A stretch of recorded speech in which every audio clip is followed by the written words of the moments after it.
Good morning, ladies and gentlemen. This is Ben Keyser with Applied Flow Technology, and I hope that each and every one of you is having a very fine Wednesday and that you're all having a wonderful week. Thank you very much for jumping in to listening in on our webinar today. We're going to be talking about some exciting stuff on relief valves. And so if you need some relief, this is the place for you. Now, something that I always really like to use whenever I'm doing any presentation is this amazing tool called EpicPen. So this is your bonus for today. This tool is amazing because it allows you to be able to draw on your screen so that people can see. There's a lot of flexibility. You can use a highlighter. There's a shape tool to do lines, circles, squares. You can change your pen size, etc. You can do a whiteboard, so you can draw on a whiteboard. It's very capable, and it's a really neat tool, and I use it a lot. And once in a great while, somebody will ask me, hey, what's that thing that you use to draw on your screen? Well, it's called EpicPen. It's about 25 bucks and it is worth every penny. So there's your bonus tool for today. All right, let's go ahead and get started. So we're talking about modeling relief valves in AFT software, which I'm just going to start off by saying when you're dealing with steady state in Fathom or Arrow and steady state calculations, relief valve modeling is not exciting whatsoever. The reason why is because all you're modeling is simply an open valve. That's all you're doing. So there's nothing fancy or special or sophisticated to it. And so on this side here, this just demonstrates that there are many ways to skin the cat. In this option right here, I'm using a control valve to model a relief valve. And this is probably the best way to do it because you know that your relief valve is already going to be popped open based upon a really high pressure. So when you're dealing with steady state and you're just trying to size your relief valve to make sure that you have enough flow capacity through it, just use a regular control valve junction where you can specify either a fixed flow rate, and that would be your relief flow that you want to get, or you can specify a pressure upstream or downstream.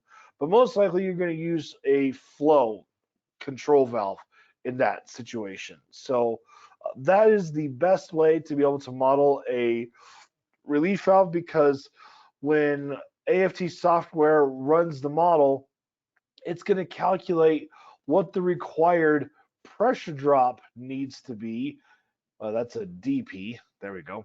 It will calculate what the pressure drop necessary is across your relief valve in order to give you the flow that you want.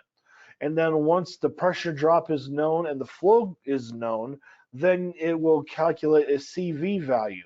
You could then take the CV value to a valve manufacturer, and then they can help you size the relief valve. One step after that you can do is if you now have your CV value, you can simply use a regular valve junction where you simply specify your CV or maybe a K factor and run the model, and that'll calculate the results for you. And if you use the same CV value and all of the rest of the conditions are same, then you should get the exact same results that you got from using a flow control valve. Now, here's another little tip for you is if you're using a control valve junction, there's a special parameter that I'll show you here in a minute where you can output a effective orifice area, which is going to assume a sharp-edged orifice with a discharge coefficient of 0.6 in that case. So it's a good starting point. But if you wanted to use a orifice to model your relief valve, you certainly can, and that would be this option right down here. So if you started off with using your flow control valve based upon the relief flow that you want, and then it calculates your pressure drop and everything, you can output the orifice area and the orifice diameter based upon a sharp-edged orifice with a 0.6 discharge coefficient. Specify that as input for the orifice junction, and you're going to get the same exact results as you got before. Finally, you can use an actual relief valve junction. Yes, we do have a relief valve junction that you can use to model a relief valve. You can certainly start with that if you want, but it's always easier to start with the flow that you want, calculate the CV that you're going to need, and then later you can go in and check to make sure that that's going to work. Now, if all of these are equivalent, why would you still bother to use this option? Well, the reason why is because you want to check to see if there's any relief valve cycling. So what that means is with relief valve cycling, if you have a really high pressure at the inlet of this relief valve, your relief valve is going to pop open and it's going to allow flow through it. And that's going to be your relief capacity. So as it starts relieving, you're going to have a pressure drop across your relief valve. Well, as you have a pressure drop across your relief valve, the pressure at the inlet side of the relief valve is going to go down because that's the job of a relief valve, is to relieve the pressure. But the thing is, if your pressure at the inlet of the relief valve as it's relieving flow, if that pressure drops below the set pressure or the cracking pressure of your relief valve, then your relief valve is going to close. And when the relief valve closes, your pressure at the inlet is going to be high, and that's going to cause your relief valve to crack open to start relieving again. The issue with this is in steady state, there is no unique solution to this problem because your relief valve is just going to continue to cycle open and closed, open and closed, open and closed forever. And so that would mean that your relief valve is not sized properly. So it is a good idea to use the actual relief valve junction with a steady state calculation after you've gone through the process of sizing your relief valve. That way you can ensure that your relief valve is not going to cycle. If it cycles, you'll see warning messages in the output that tells you that that's happening. Now, let's talk about the relief valve junction a little bit more. There are 3 different ways that you can model a relief valve. Number 1, number 2, and number 3. So option number 1 is if you have a pipe leading to your relief valve is going to be initially closed, and then if your pressure is greater than the cracking pressure, then the relief valve is going to relieve into additional piping first before it goes into the atmosphere or maybe a tank. So what we call this is a inline relief valve or a internal relief valve. So when you use the internal relief valve option, there's going to be vent piping downstream of the relief valve that you are discharging into. So that is option number 1. Option number 2 is called a relief valve at an exit. So in this particular case, we have a pipe leading up to our relief valve junction, and again, your relief valve is going to be initially closed. If the pressure is higher than your cracking pressure, when it opens up to relieve, it's going to relieve directly into the atmosphere. So that's why we call this a relief valve at an exit, because the relief valve has no downstream pipe attached to it, and you're going to be relieving into ambient conditions. And again, that could either be directly into the atmosphere, or maybe you're discharging into a gigantic room where it's pressurized. Well, it would just be whatever the pressure is of your ambient conditions. Now, the third option here is a subcase of the second option. This is called a inline exit with no vent piping. So here you have a situation where you initially have flow going through your relief valve to your system over here. So this is just regular flow. But for the relief case, if your pressure at the inlet is above your cracking pressure, then you're going to be relieving out this direction into the atmosphere. So again, you're relieving into ambient atmospheric conditions if it is atmospheric, and you do have a downstream pipe here, but this is simply your regular system flow. The relief flow is going to be coming out this direction, and there's no downstream pipe for that. So it's basically going into the atmosphere. Ultimately, this case is a simplification of this case where you don't have to model this extra pipe. Why is that really beneficial for you? Well, it gets into being more beneficial if you're doing transient modeling. If you're doing transient modeling, which I'm going to demonstrate an example of that here in a little bit, if this is a really short pipe connected to your relief valve in reality, well, for transient water hammer modeling, that is going to ramp up the number of sections and computations in your water hammer model. And because of that, it's going to lead to much longer computation times, which is often unnecessary. So this is a reason to use the simplification option by neglecting this pipe. That way you still have the relief flow that you want, but it's not going to mess up your pipe sectioning. And that's, again, very important if you're using AFT Impulse or AFT Extreme for transient modeling. All right, give me 1 second here. Okay. Now, like I said, modeling relief valves for steady state situations in AFT Fathom and AFT Arrow is not that exciting, and it's not sophisticated. There's really not much to it, but I am going to show you an example. And I'm going to demonstrate an example with AFT Arrow. AFT Fathom is really easy. It's liquids, and everything I'm going to be showing with you here in AFT Arrow, it's exactly the same if you were doing it in AFT Fathom. But the reason why I want to demonstrate this in AFT Arrow is because of a important implication that you have to pay attention to when you are dealing with gases that are relieving at potentially saturated conditions. And I want to show you what this looks like. So this is a question that somebody had for me quite a while ago, and they were asking if we'd be able to help them model their situation with a relief valve here.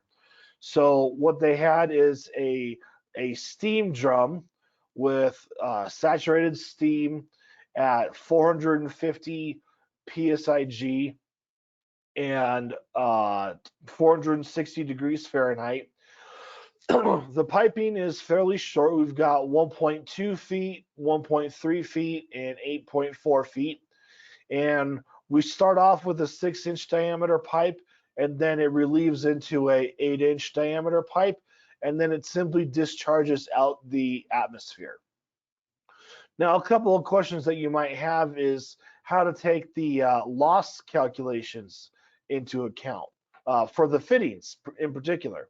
So at the entrance here to the relief valve, they specified an entrance K factor, and that's fine. Now, for the outlet, there's a exit K factor that you can define right here as well as you're discharging into the atmosphere. However, one of the things that makes AFT Arrow a bit more saucy, we'll say, in comparison to AFT Fathom, is that you can have sonic choking. And if you have sonic choking, which you can have it either across the relief valve or at the pipe exit or at both locations? Well, when you have sonic choking, those K factors go right out the window. They're not going to be used in your calculations because the pressure drop across a fitting can only be of two mechanisms, either a subsonic loss model, which would use a K factor. That's when your Mach number at that location is less than 1, or it's going to be a sonic loss model, where the pressure drop across your shock wave is going to be whatever it needs to be in order for your downstream conditions to be able to balance mass flow, energy, etc. So I've already built this model here in AFT Arrow, so I'm going to go ahead and open that up now.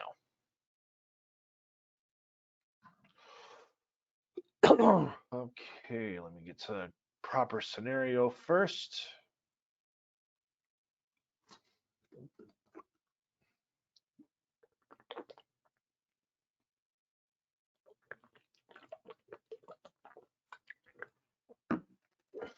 Okay. I've got a couple of annotations that are strewn about here because of other scenarios.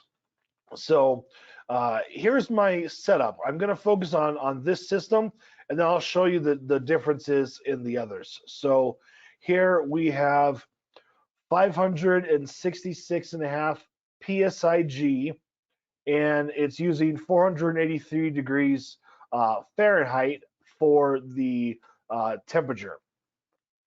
Next, we have our flow control valve. The desired relief capacity is basically 420,000 pounds per hour. And again, the way that the flow control valve works is that AFT Arrow or Fathom is going to calculate the pressure drop necessary to give you that set point. And then it can calculate a CV for you as well as a K factor.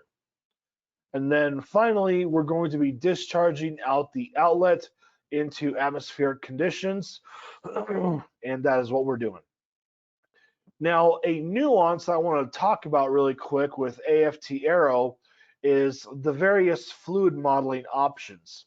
If you are using the AFT standard option here, in many previous versions of AFT software, AFT standard fluids did not know where the saturation lines are. So you could be condensing potentially an AFT Arrow and not know it. So it did not know where the saturation lines were, and it was a good model, but other ones that were much better would be to use either the ASME steam tables or Chempac or RefProp, because these three sets, those know where the saturation lines are. So if your temperature drops below the saturation point, then it'll give you warning messages. So here we're starting with 483 degree temperature steam.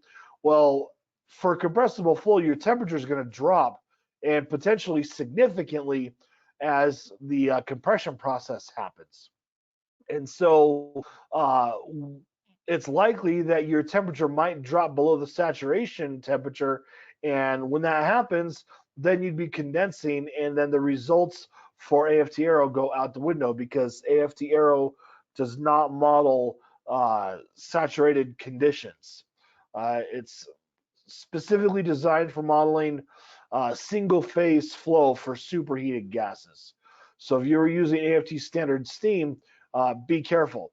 Now, with the more recent versions of AFT Arrow, I think AFT Arrow 9 and 10, I do believe that we have incorporated a level of knowledge of where the saturation lines are for AFT standard fluids, but I would still use this with caution. So it's a good place to start. That way the solver can run a little bit faster.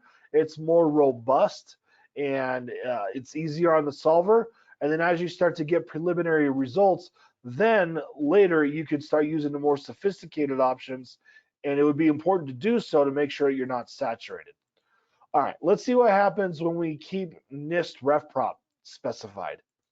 So if I'm using the RefProp database from the National Institute of standards and technology, I've already ran the model and it takes about 2.5 minutes for it to run.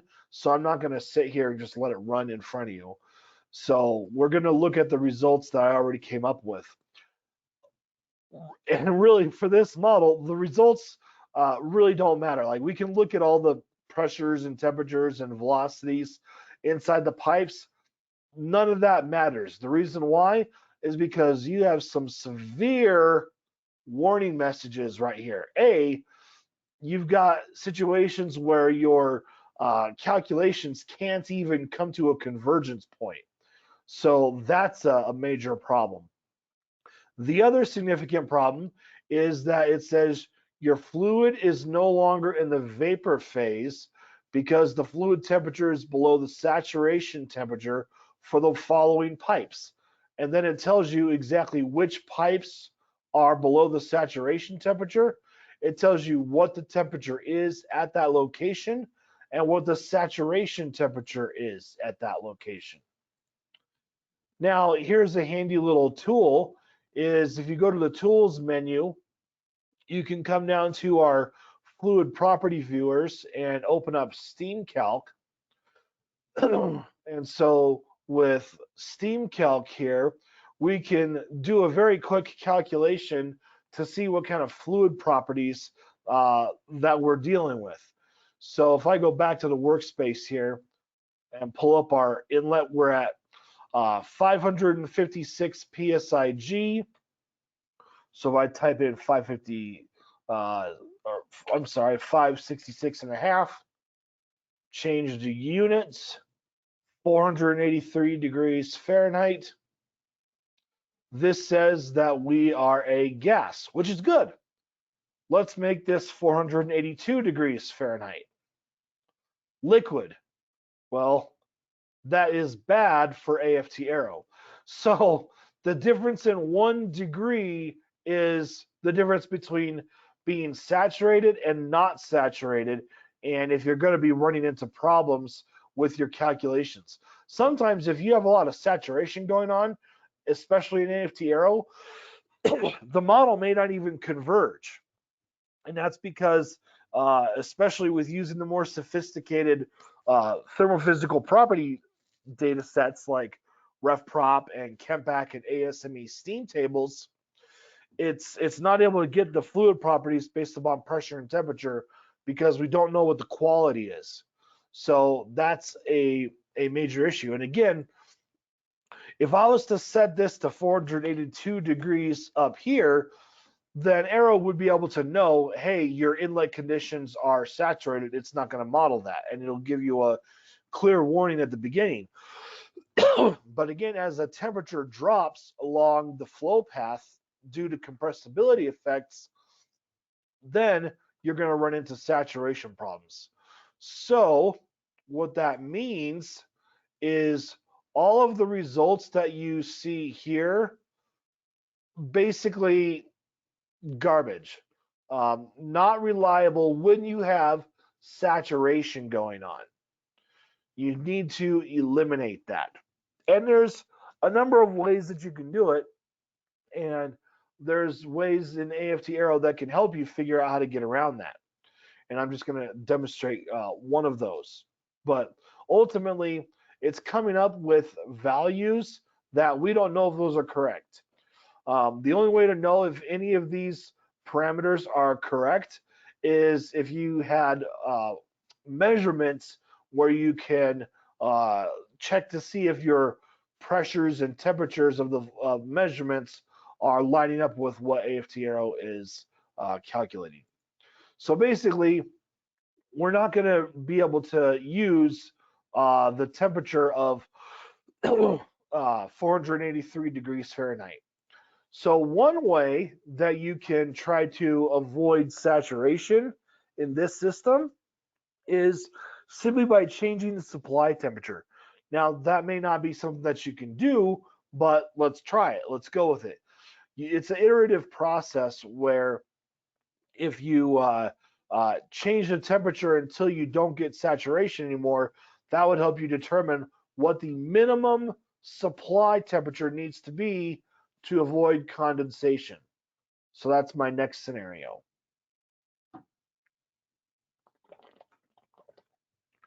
Okay. So here, same thing. I've got my control valve. I guess I'll show you really quick the orifice and the relief valve. So here's the orifice plate. I'm starting off with a orifice area of 16 square inches and a discharge coefficient of 0.878. That calculated a CDA value of 14.048 square inches. Now, this is really important because you want to know if you're going to be sonically choked across your relief valve. So if you're using a control valve junction, it's not going to tell you if you're sonically choked. So what you would need to do is use this option to help you size your orifice plate, and then once you have the size of your relief valve or your orifice size, then you can use it in this fashion to determine if you are sonically choked. So that was something behind the scenes I had already done, and I had determined that this was the CDA value. And so if your this is an effective flow area right here. If your sonic area is around that value, then you may or may not have sonic choking.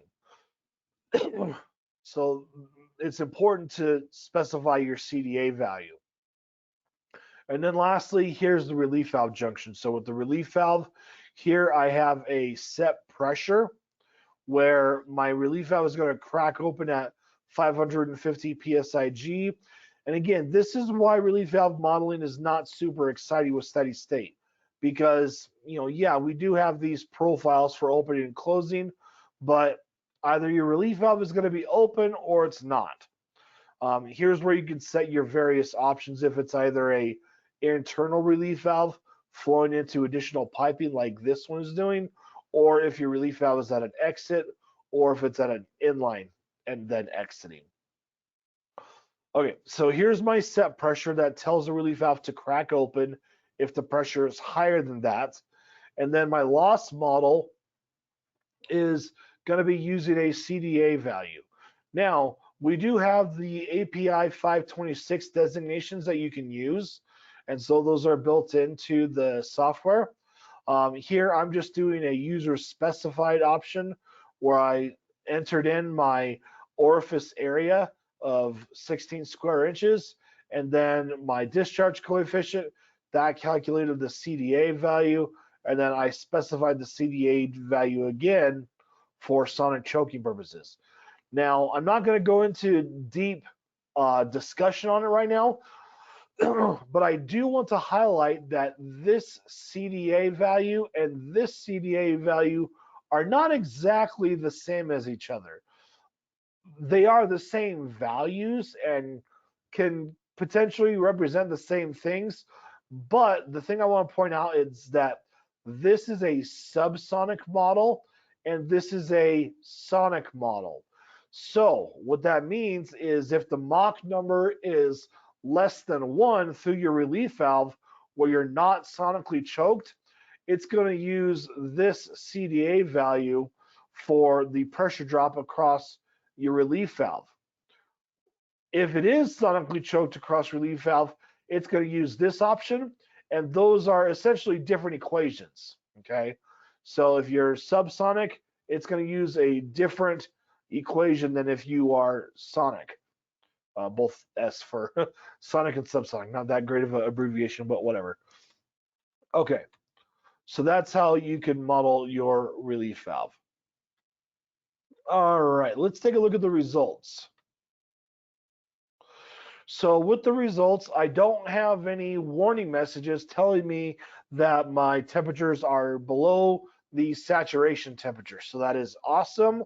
I don't have any condensation going on. Everything is groovy. So what that means is my pipe results here that I have are reliable. I can depend upon these results and everything is good. Now, it is important to pay attention to these additional uh, tabs here at the top. And let's take a look at sonic choking. So here we can see that we are sonically choked in several areas. So we're sonically choked at junction 102 and 104, and 202 and 204, and 302 and 304. So let's see here. Let's put this down there.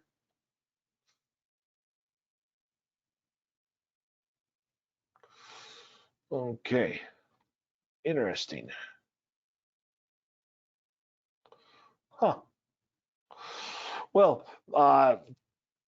we must have made a change in one of the recent versions of AFT Arrow because, as I mentioned before, previously it wouldn't know if you're going to be sonically choked across a control valve, but we've put some implementations in to where now apparently you can identify, yes, you are sonically choked across your control valve.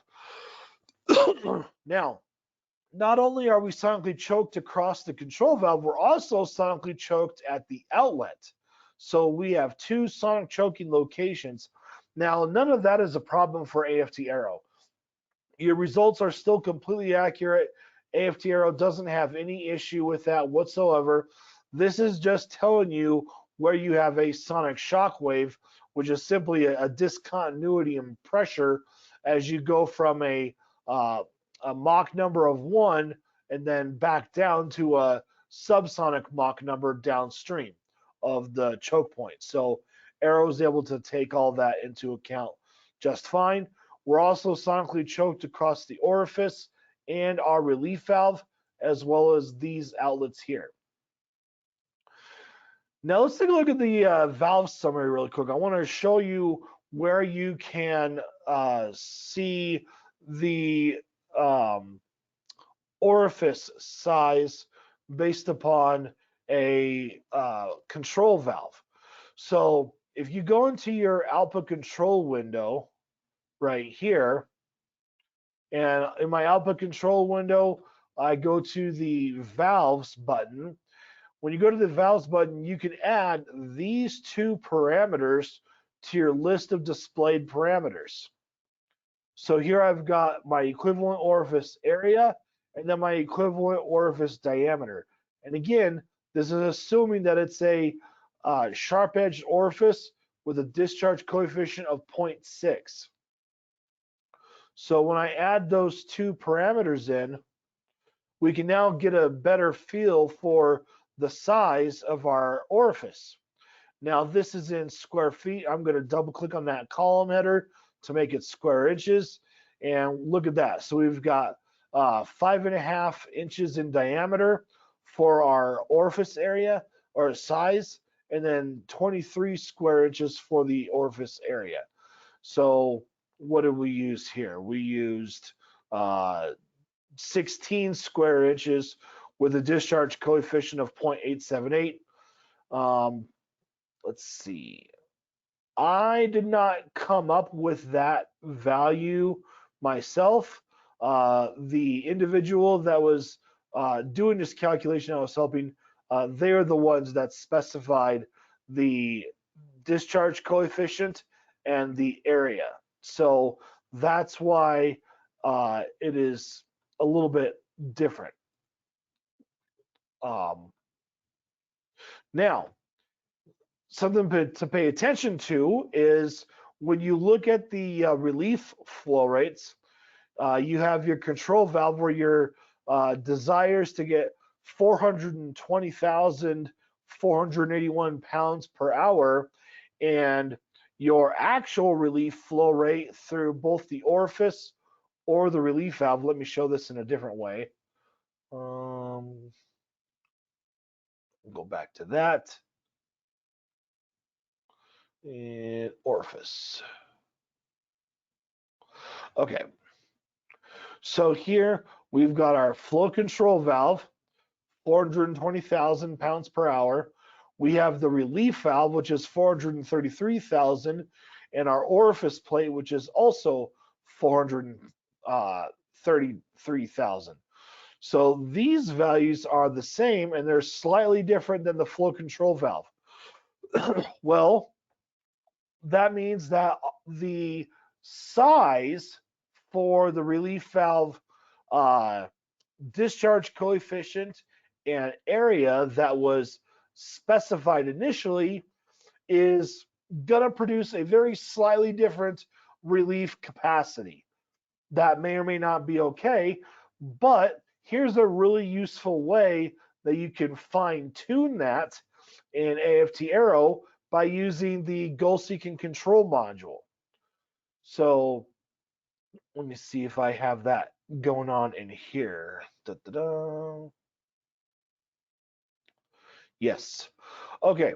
So let's say that you go through this process where you have started off with using a control valve junction to get an idea of your relief capacity, your pressure drops, your sizes. And then you go in and then you specify a size that your manufacturer gives you. And again, the manufacturer may give you a size that is not exactly what you calculate in Arrow. So your relief valve value or your flow rates are going to be slightly off.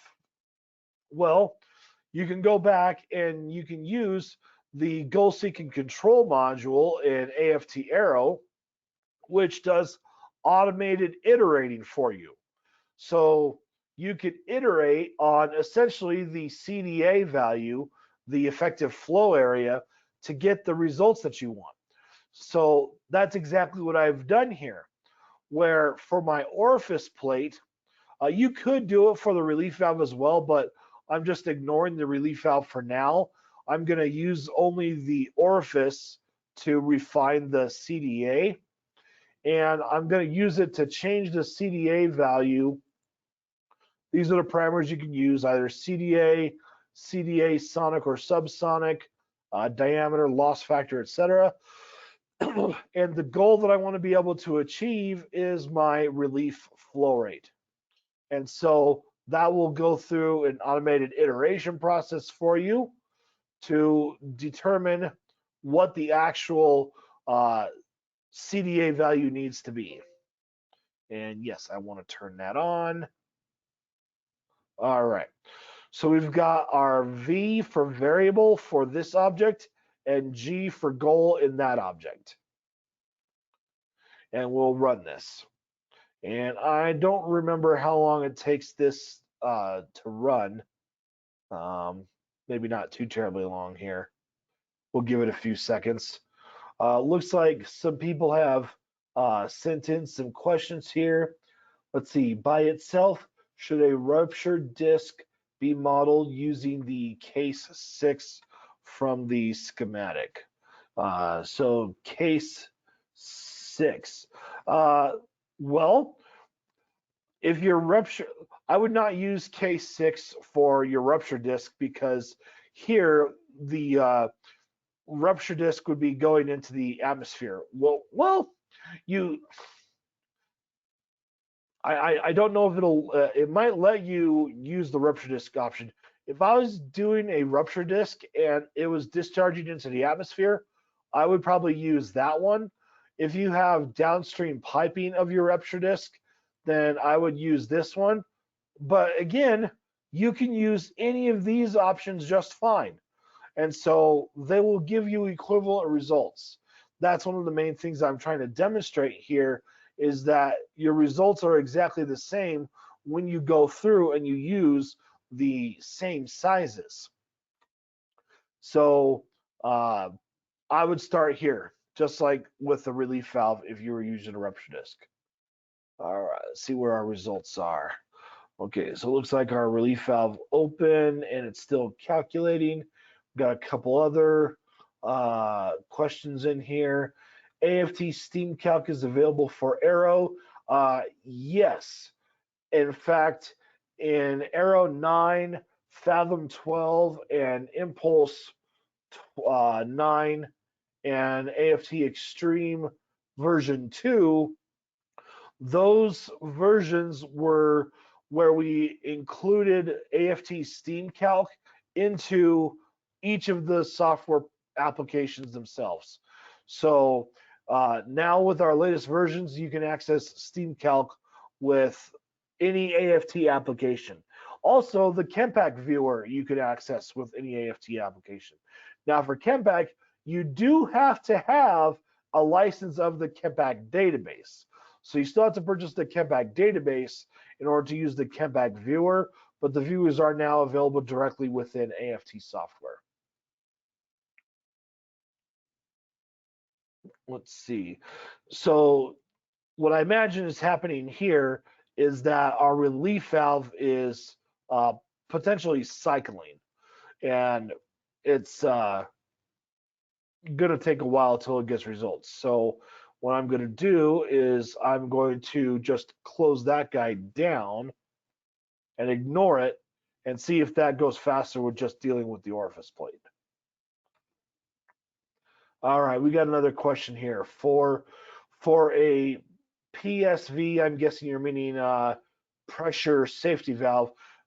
Keep in mind that when you say PSV for us, we think you're meaning pressure sustaining valve, not pressure safety valve. So don't just use acronyms. Make sure that you define the acronyms when you send those in. It's always good practice to do that.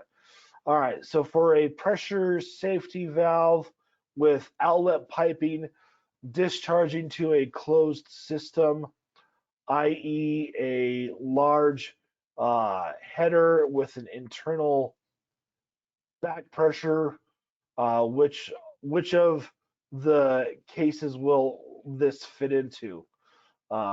So again, if you have piping that you are discharging into, then you're going to be using an internal relief option. So if you have additional piping that you're relieving into, you're going to use any of these or this one. The only difference is these two guys, you are relieving into the atmosphere, not into additional piping. And then can I assume this steady state as wholly steady state, or are there transient conditions to consider as well for closed outlet relief valve systems? Well, it doesn't matter if you're open or you're closed. Transient activity is always something that's going to be something that you're going to need to pay attention to, and I'm going to go over that here in just a little bit, because whenever your relief valve opens or closes, that's going to cause transient activity. And it doesn't matter whether you have downstream piping or not, it's going to cause transient behavior in both directions. Let's see, static or stagnation pressure at the pressure boundary. I'm using static here because that's what we're getting our thermal physical properties from. Here, if you're discharging into the atmosphere, there are different schools of thought. When you're discharging into the atmosphere, what we are needing is, the conditions out here, and we're applying them to the outlet of the pipe. So you can use either option. If you want to use stagnation with 0 PSIG, that's fine. You can include a exit loss factor there as well. If you want to use 0 PSIG static, you can do that as well. But with it being an infinite boundary, I mean, you're discharging into the atmosphere. So the static and stagnation pressure of the atmosphere way out here are the same. We don't know how long it's going to take or how far until your flow reaches that stagnation point. Let's see, a couple other questions. How did you determine your discharge coefficient when using the relief valve option? Good question. The person told me what it was. So I was trying to remember initially as well when I started the webinar, and then I remembered, oh yeah, he told me. And so that's what they told me that the discharge coefficient was. Otherwise, you'll have to do some sizing. Okay, looks like we have some answers. Pipe 203. Well, We do have a convergence issue here. I'm not going to deal with that right now, but ultimately what you would see is if you change your discharge coefficient, or not your discharge coefficient, your CDA value, your effective flow area to 13.7 square inches, you'll be able to get very, very close to the original desired relief capacity that you wanted. That was my whole main point in using GSC. And I do have a slide on that, just shows where if you want to get closer, then you certainly can using the goal seeking control module. There's a goal seeking control module both for AFT Arrow and AFT Fathom. So here, this was my initial CDA value and my relief flow rate. This is the relief flow rate that I wanted.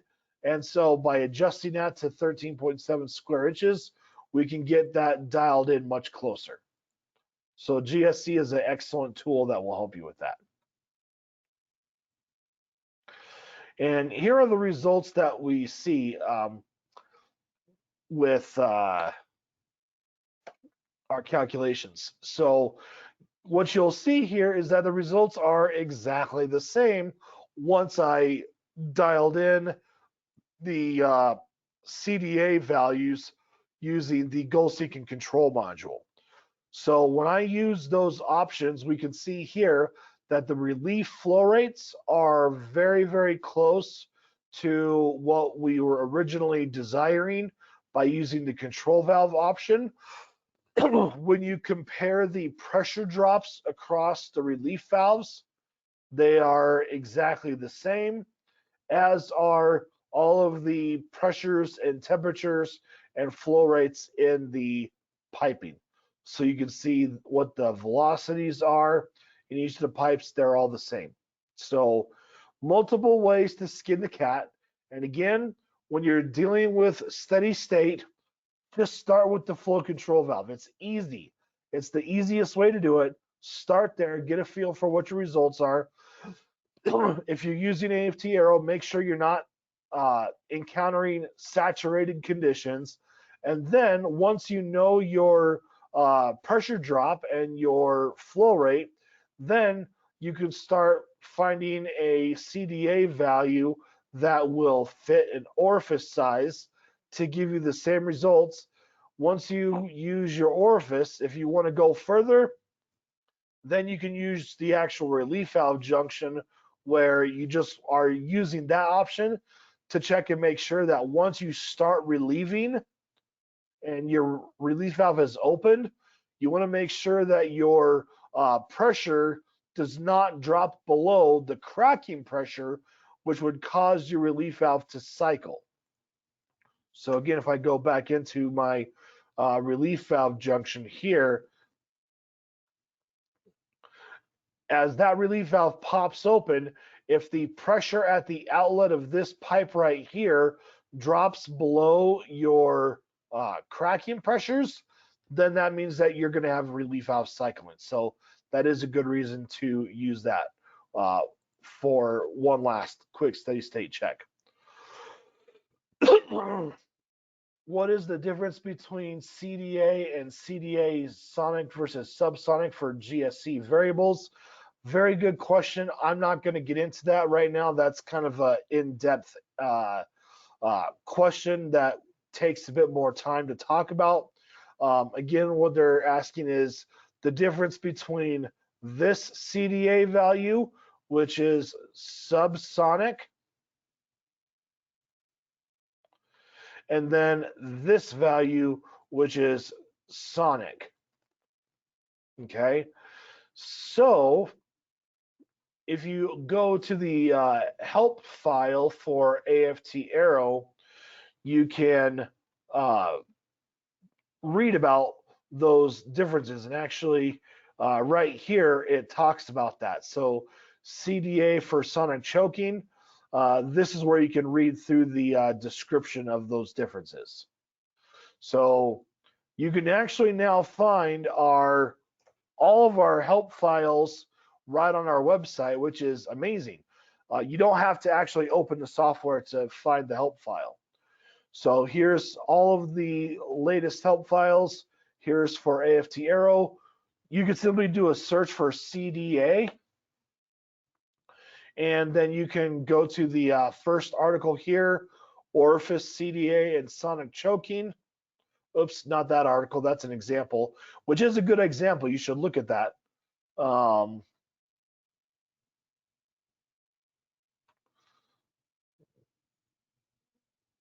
Okay, so here's where you can start going down the rabbit hole, where this is the actual topic to look up. If you look up subsonic versus sonic pressure losses, this will give you some information that you can read about that. That should help answer your question there. All right. Okay, let's talk about transient modeling, because that is where the real fun begins. So with transient modeling, I'm going to start off with a very simple example where we have a system that has a pump, and we've got a check valve and then a downstream valve. What's happening is there's a failure event where this valve starts to close, and for a little bit, this pump might start to deadhead against this valve a little bit, and then it's going to eventually trip. And so we're going to look at the differences in pressures between not using a relief valve versus using a relief valve. So let me go ahead and open up that example here. I'm going to close out of Arrow. That's the next one that we'll look at. Okay. So here is AFT Impulse. This is where relief valve modeling is so much more fun and really exciting. So this is our valve here, which is closing all the way in 2 seconds. So that's a very fast valve closure event. And we have a pump which is set to trip immediately. So the valve closure and the pump trip event, those are actually happening at the same time. So we may not have as much deadhead behavior as what we were maybe going to have. The lower system is completely identical, except now we're modeling a relief valve. So this is where the relief valve modeling is really sophisticated. Again, you've got your same 3 options. Internal, you're going to use that one if you relieve it into additional piping, which even if you're going into a tank or the atmosphere eventually, the key thing is if you have any piping downstream of your relief valve that you're relieving into, you're going to use the internal relief valve option. You're only using the relief valve at exit or inline exit if you're actually discharging directly into the atmosphere. So in this case, I'm not using either of those. All right, we have some automatically built-in profiles for various types of relief valves. The old-fashioned way is either to do an instantaneous opening and closing, which is not very good because that can cause a significant amount of mathematical chatter, which may not be realistic. So using an instant opening and closing, if it's not a rupture disc, is not the greatest way to go, but you can do it.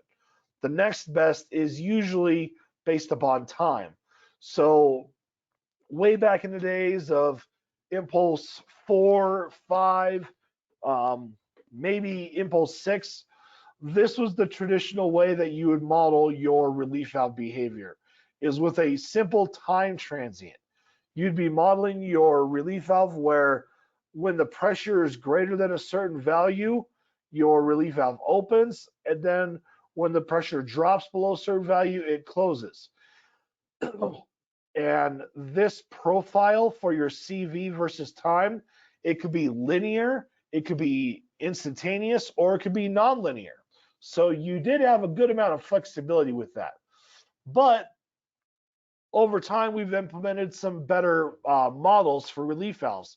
This is a passive option where your relief valve is going to essentially open and close based upon what the pressure is. So here you have your overpressure, your set pressure, and your blowdown pressure. Well, let's talk about set pressure first. So if your set pressure, if the pressure with the relief valve exceeds this value, then that's when your relief valve is going to start to open. Now, on the loss model tab, give it a second. On the loss model tab, this is where you can specify what your fully open CV value is. So based upon what you specify for your fully open CV value is, your overpressure, this is the pressure at which your relief valve is fully open. So between these 2 points, whatever your system pressure is, that is how far open your relief valve will be and what the CV will be. Now there is a point at which once your pressure is greater than the overpressure, your CV is going to be constant, and then your floor will change based upon other conditions. Blowdown pressure is the pressure at which your relief valve closes. Now, that can be equal to your set pressure if you want, but in some cases, your blowdown pressure is going to be less than your set pressure. So that's where, as your relief valve is relieving and your pressure at the inlet of the relief valve is changing, if that pressure drops below set pressure, it still may be open a little bit. And then once it drops below your blowdown pressure, that's when your relief valve will be fully closed. And as you would expect, when your relief valve closes and slams shut, that will cause a water hammer wave in both directions that will be interacting with all of the transients that are already happening in your system. So it is very important that when you are doing your relief valve analysis, don't just stop at your steady state. You need to look at transient behavior because it can make a very significant impact in your system. A couple other options, we've got pilot operated. This is where it opens based upon time, but then closes based upon pressure. Here's a rupture disc where it opens instantaneously but never closes. And then we have a surge anticipator one, which is a bit more sophisticated, where what this does is this senses a low pressure wave somewhere in your system, and then it starts to open. And that way, once the high pressure wave passes through, it won't be as severe. So the surge anticipator is a relatively new model that you can work with. All right. So for this particular model, this is using the passive option based upon pressure. And one last thing I want to mention is you can do either a constant back pressure or not. So when you do not check the box for constant back pressure, then your cracking pressure is going to be based upon a difference.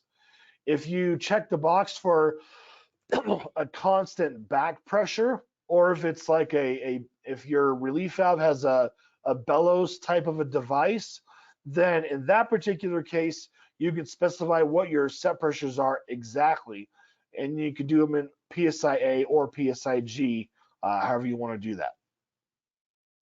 Okay, so I already ran the model here, and let's look at what the pressures are at the inlet of each of these valves. We're just going to look at a couple things really quick here. You can generate graphs directly from the workspace, which is really useful in AFT Impulse. And so this is generating a graph. You can look either at the CV value or open percentage, but here I'm looking at the graphs for the immediately upstream and downstream connected pipes.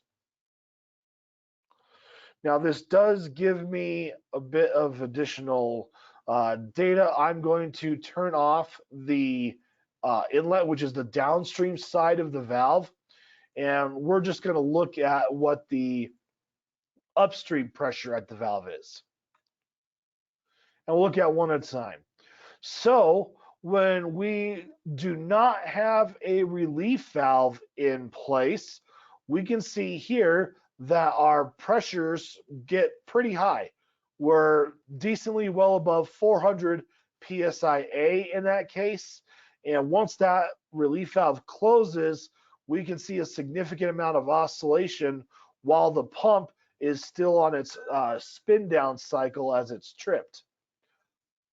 If I turn on the option to use a relief valve, we can see here that our pressure does not get to be as high as over 400 psi. This spike is still very, significant, and there are ways that you can adjust that. I mean, remember, this valve was closing in 2 seconds, and so maybe changing it to close over 5 seconds or 10 seconds, or closing over a different profile can dampen that out a little bit.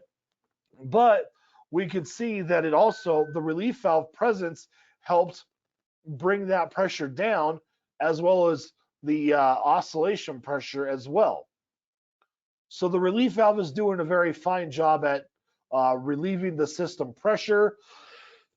If I select the relief valve here, we can look at the CV versus time. And so this gives you an indication of what is happening. So this relief valve does have a little bit of chatter, but not a lot. The rangefinder tool is really helpful with your graphs because you could zoom in on various portions of your x-axis, and then you can really see what's happening over really short periods of time. So when that valve first closes, your relief valve pops open really quick to start allowing flow through it. Then your pressure drops, and then immediately your relief valve closes. And then over time, there's a little bit of chatter that we still have. What's the program's name used to draw on the screen again? Again, it's called Epic Pen. And so if you just do a Google search for Epic Pen, and that'll help you find it. All right. So we do still have a significant level of chatter of your relief valve, and this is going to cause additional noise in your system, which could potentially be problematic. Remember, these pressure waves that are generated from the relief valve that are happening in these pipes, those are now interacting with the pressure waves in these pipes as well. And you can have some very significant constructive and destructive wave interference patterns. It can also potentially cause cavitation, lots of issues. So this is where not only sizing your relief valve is super important, but analyzing what happens in a transient situation is even more critical.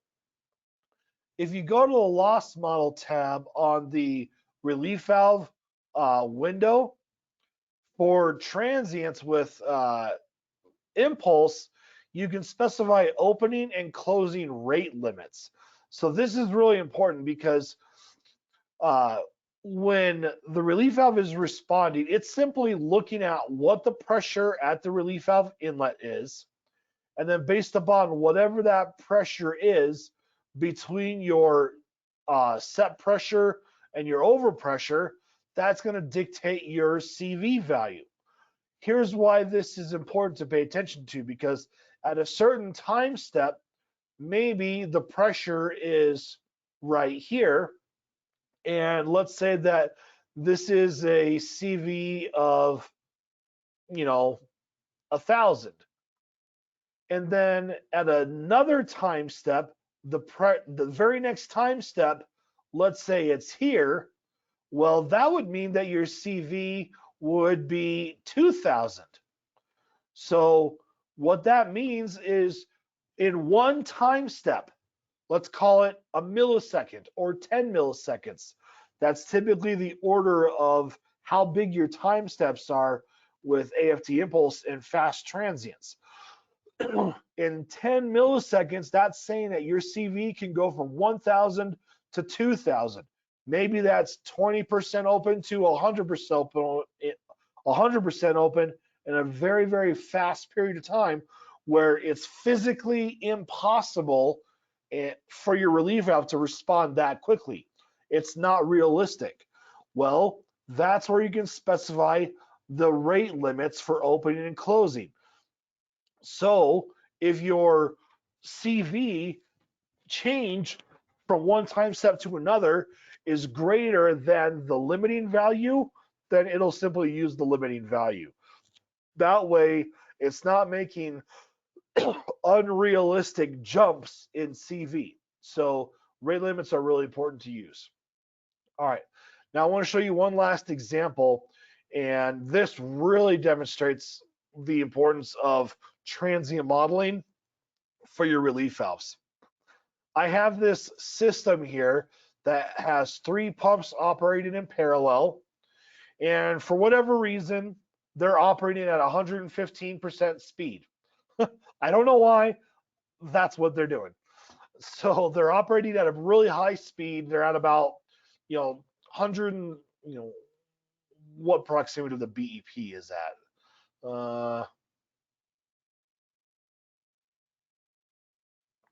They're operating at 76% of the BEP. So, we still could possibly be within the preferred operating region there.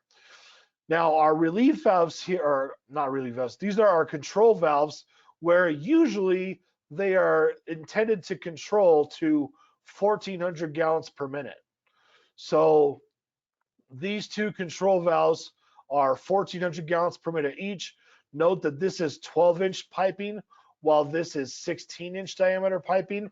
Long time ago, I did an automated sizing webinar on pipe sizing with this piping system to figure out the best combination of pipe sizes that would help minimize my life cycle cost. So that's where I have slightly different sizes in those two flow paths. Over here, these control valves are operating at 1,300 gallons per minute each. All right, so what is happening is I'm modeling a transient event where all of a sudden the control valves fail and they're going to fail open. So these control valves are initially staying steady and then they're failing open within 5 seconds. So what we want to see is if those control valves fail, if we see a buildup in pressure at these heat exchangers are sensitive to pressure. We can't have high pressures there. So the relief valves are actually using the remote sensing option here, where I was able to tell it, move this over here. This says if the pressure at the inlet of the heat exchanger, which is this pipe outlet right here, if that pressure gets above 52 psig, then I want you to crack open. So this is the set pressure, and the relief valve is paying attention to what's going on over here so it can open. It'll be fully open at 80 psig, and the CV value is 1,000. Now, I did not go through a sophisticated sizing process for these relief valves. This is basically a situation where you're trying to make up a sophisticated and complicated algebraic equation on the spot and randomly throwing in coefficients and hoping that your system will solve, which maybe it will solve and maybe there's a solution, but you can have some really weird answers potentially. So these relief valves are not sized properly. But what I want to show you is that if we look at the CV versus time behavior for the relief valve,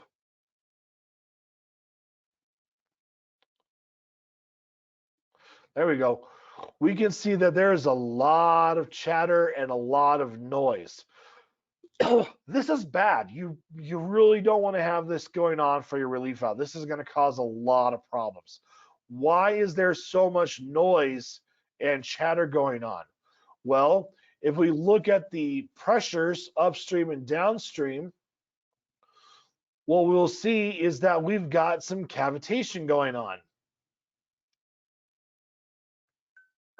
So if I look at just the downstream pressure, the blue line, and if I use my rangefinder to zoom in to see what's happening just early on, we can see here that pressures are reaching vapor pressure a lot.